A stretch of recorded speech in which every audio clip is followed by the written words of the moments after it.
We're defending America's freedom right here. And just knowing, you know, that we're on here together making this happen.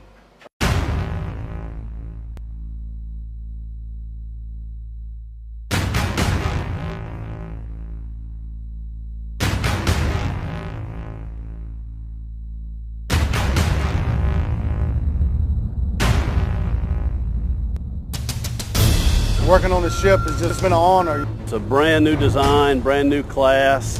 He would be very, very proud of this ship, just like I am. You know you get that once-in-a-lifetime chance. You got to go give it everything you got. The foundation that we build today will last the 50-plus years of the life. A lot of people don't realize what we do to make something like this happen. May God bless the ship and all who sail her. Every ceremony and every progression has its own special meaning.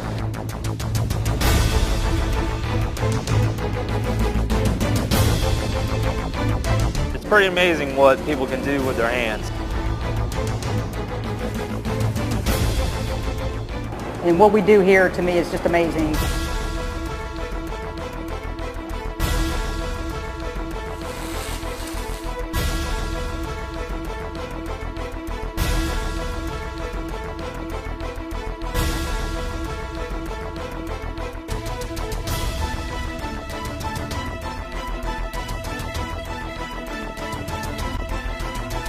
But this is all new. This is an electrical boat. It's highly technologically advanced, and it's a great feeling to know that I'm part of a brand new era of carriers.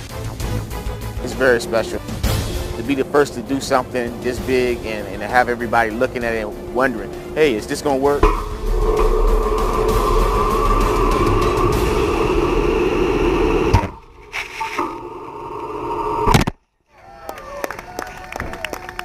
There's a whole lot of people that are doing a lot of good things here every single day to make this happen. It really is, you know, a moment to be proud of.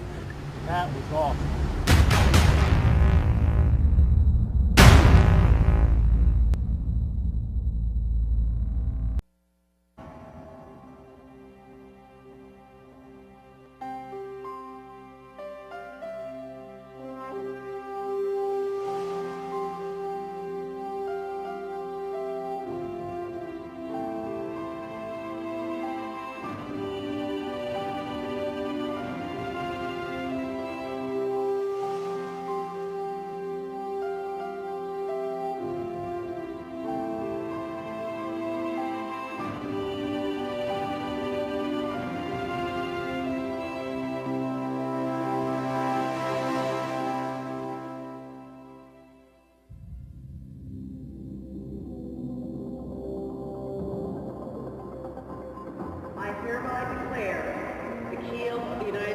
Navy aircraft carrier, Gerald R. Ford, CDN 78, truly and fairly laid.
The USS Gerald Ford replaces what the Navy called its Nimitz-class aircraft carriers, a fleet of 10 nuclear warships designed in the late 1960s and commissioned in May 1975.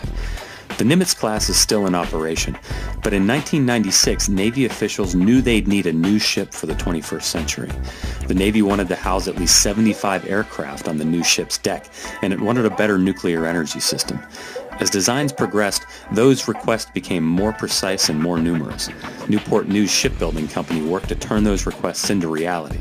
First, the company decided the Ford would use electricity for power instead of steam. In the Nimitz-class carrier, you had a lot of service steam, whether it went to the laundry, the galley, a lot of areas of the ship. So here, we replaced all that with electrical-powered systems. So there's less maintenance to do, right? Those steam pipes corrode. You have to go do maintenance on the valves and flush them, you know, cut them out, replace, and overhauls. Here, you won't have to do any of that. The cable is designed to last the life of the ship, very low maintenance. That would allow for a host of new innovations. 4 of those new innovations stand out. The first is something called flexible infrastructure architecture. This is a modular design concept. So if the Navy wants to convert a room from being a storage space into a boardroom, for example, it can do that without having to hire big crews to take care of the work. Another innovation is advanced weapons elevators. Relying on electromagnetic fields instead of cables, these massive elevators can carry twice as much material than their predecessors. So we have 1 less aircraft elevator than Nimitz class. This has 3 as opposed to the 4. All that was part of the design to enhance flight deck usage. So that's a key aspect, right? That's what the carrier does. A third major change is the use of an electromagnetic aircraft launch system. Known as EMALS, these use an electromagnetic field to catapult aircraft into the sky. Previous versions of these launchers use steam and cables. Compared with their predecessors, EMALS are lighter, smaller, more efficient, and more reliable. They can also launch a fighter jet every 45 seconds. And then there's the multifunction radar. Known as a dual-band radar, these combine the tools used for big picture scans as well as precision targeting. In the past, those activities were completely separate. Now those 2 pieces are the same. This means fewer radar antennas are spinning and fewer people are required to keep tabs on the ship's surroundings.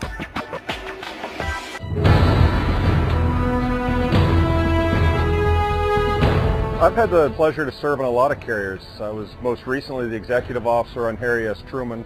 Before that, I served on the conventional carriers Kitty Hawk and Constellation. But my first deployment and first carrier that I was ever on was the Theodore Roosevelt. I did that back as a junior officer for Desert Storm. This ship is so different from any other ship that I've ever been on.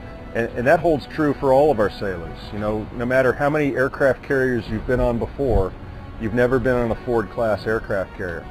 Everything we do is different. We've got a new reactor design. The way we launch and recover aircraft is different. The simple things as far as how we heat the water is different. We've gone to virtually an all-electric ship. It's going to be more networked and more connected, if you will, than any other ship. By moving the island to aft, we've really improved the layout of the flight deck. So when aircraft land, they'll be able to come back, refuel and rearm in kind of a pit stop type of a model, really kind of modeled after NASCAR. You combine all that and we've been able to reduce the manpower on this ship, the crew size, by about 600 people. Now 600 folks is a lot, but when you figure 600 sailors over a 50+ year life of the ship, and also a design that has streamlined our maintenance requirements and more robustly designed equipment, that's about a $4 to $5 billion savings over the life of the ship in total operational costs. So there is a high bill up front for this carrier, without a doubt, as a first of class, but it is designed from the outset to operate more efficiently and to have greater availability due to the reduced maintenance requirements.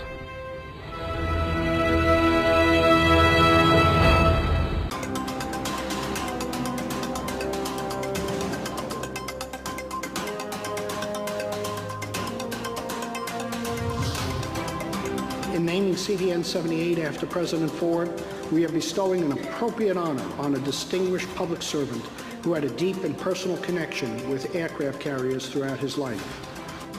No one would have appreciated more the honor of having a carrier named after him than President Ford. May the future sailors of USS Gerald Ford always show themselves to be worthy of their ship's name, and may they always honor the legacy of a great man.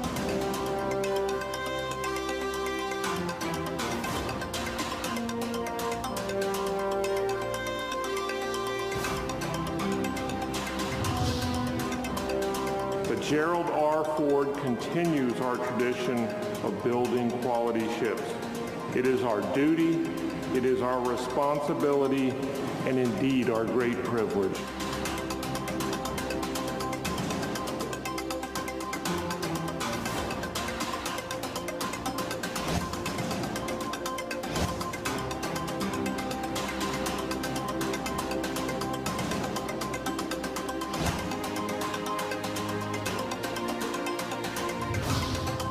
In time of crisis, and there were many during his presidency, President Ford and the presidents that have followed asked this one question: where are the aircraft carriers?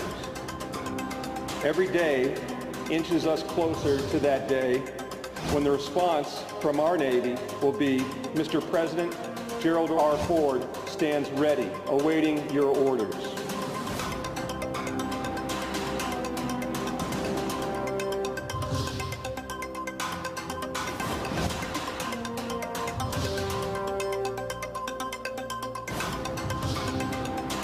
Our Navy remains a symbol of the United States, of our dedicated and skilled sailors, of our technological genius and our massive but controlled military strength, which patrols the oceans of the world on a mission of peace.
오빤 강남스타일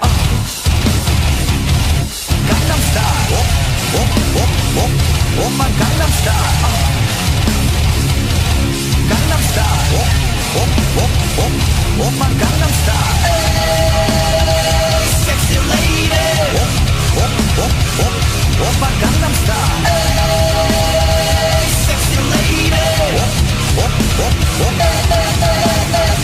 성숙해 보이지만 놀 때 노는 여자 이때다 싶으면 묶었던 머리 푸는 여자 가렸지만 웬만한 노출보다 야한 여자 그런 감각적인 여자 나는 선어해 점잖아 보이지만 놀 때 노는 선어해 내가 되면 완전 미쳐버리는 선어해 현역보다 사상이 울퉁불퉁한 선어해 그런 선어해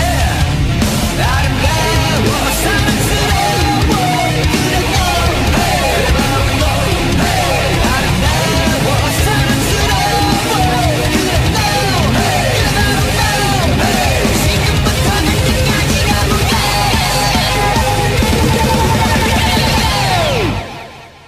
오빤 강남스타일 강남스타일 오빤 강남스타일 강남스타일 오빤 강남스타일 섹시 레이디 오빤 강남스타일 섹시 레이디